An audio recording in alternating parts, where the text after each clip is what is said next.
कोळंबी मसाला बनवायला तसा फार अवघड नाहीये. सहज जमणारा सुद्धा आहे.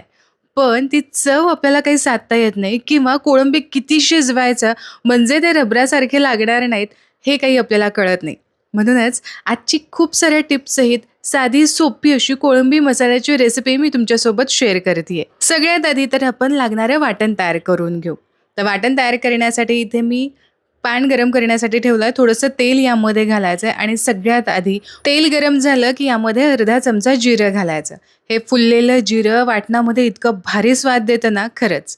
आता यानंतर बारीक चिरलेला कांदा इथे घेतला किंवा थोडासा जाडसर चिरलात ना तुम्ही तरी सुद्धा चालेल.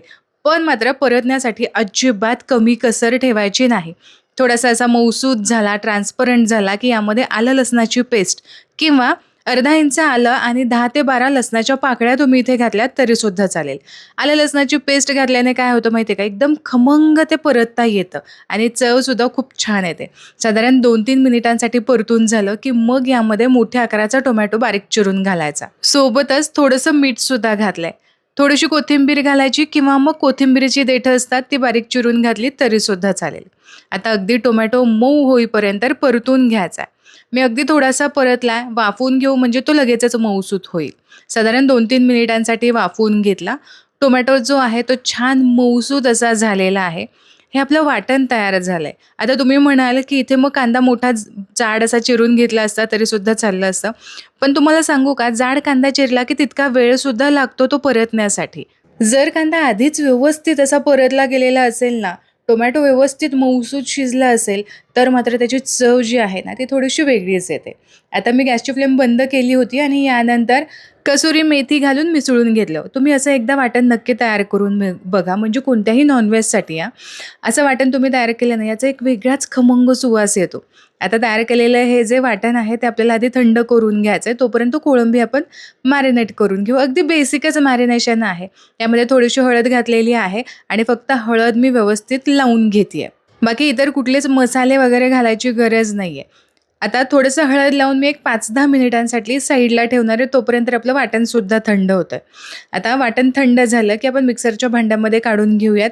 मिक्सरच्या भांड्यामध्ये काढल्यानंतर जर तुम्हाला असं वाटलं वाटण करताना, की थोडंसं कोरडं वाटतंय, पाण्याची गरज आहे, तर एक पाववाटी तुम्ही पाणी घालू शकता वाटण करत असताना. आणि इथे तुम्ही बघू शकता मस्त असं नॉन-व्हेजचं इथे वाटण तयार झालेलं आहे. यामध्ये मी खोबरं घातलेलं नाही, तरीसुद्धा हे खूप स्वादिष्ट लागणार आहे. पण तुम्हाला जर आवडत असेल तर इथे ना ओलं खोबरं तुम्ही नक्कीच वापरू शकता. त्याच पॅनमध्ये मी थोडंसं तेल घेतलेलं आहे. कोळंबी आधी आपल्याला ना परतून घ्यायची. थोडीशी शॅलो फ्राय करून घेतलीत ना, की मग ती पटकनसुद्धा शिजते आणि यासोबत चवसुद्धा छान येते.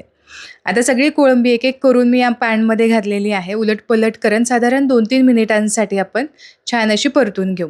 कोळंबीमध्ये खूप पाणी असतं आणि हे कोळंबी जर तुम्ही गॅसची फ्लेम अगदीच लो केली ना, तर मग कोळंबी त्याचं पाणी व्यवस्थित असं रिलीज करते आणि या पाण्यामध्ये सुद्धा तुम्हाला कोळंबी मसाला बनवता येऊ शकतो. साधारण या साईडने अर्धा 1 मिनिटांसाठी आणि पलटी करून दुसऱ्या साईडने अर्धा 1 मिनिटांसाठी असं दोन्ही साईडने 3-4 मिनिटांसाठी आपण कोळंबी छान अशी फ्राय करून घेऊ.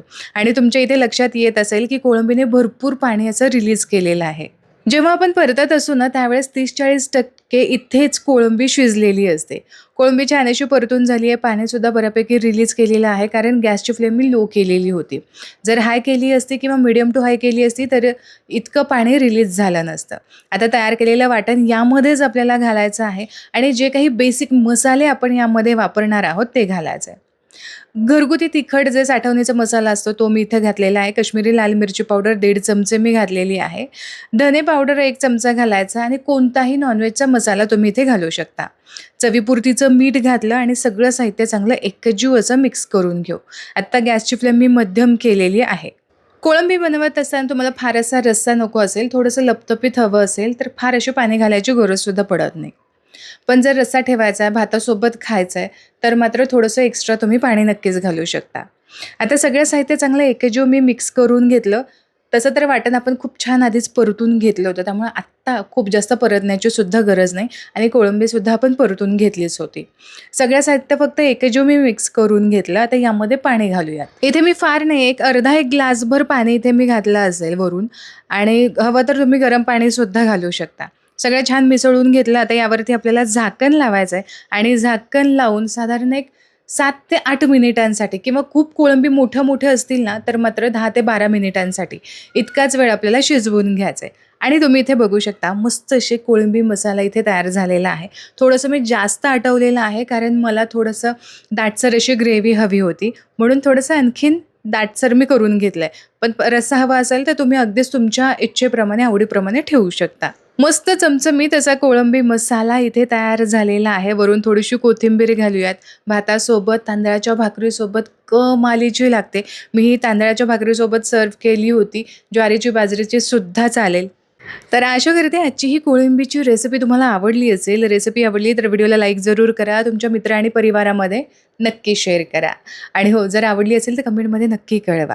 पुन्हा भेटूया अशाच एका चमचमीत रेसिपीसोबत. तोपर्यंत स्वस्थ राहा आणि मस्त मस्त खात राहा.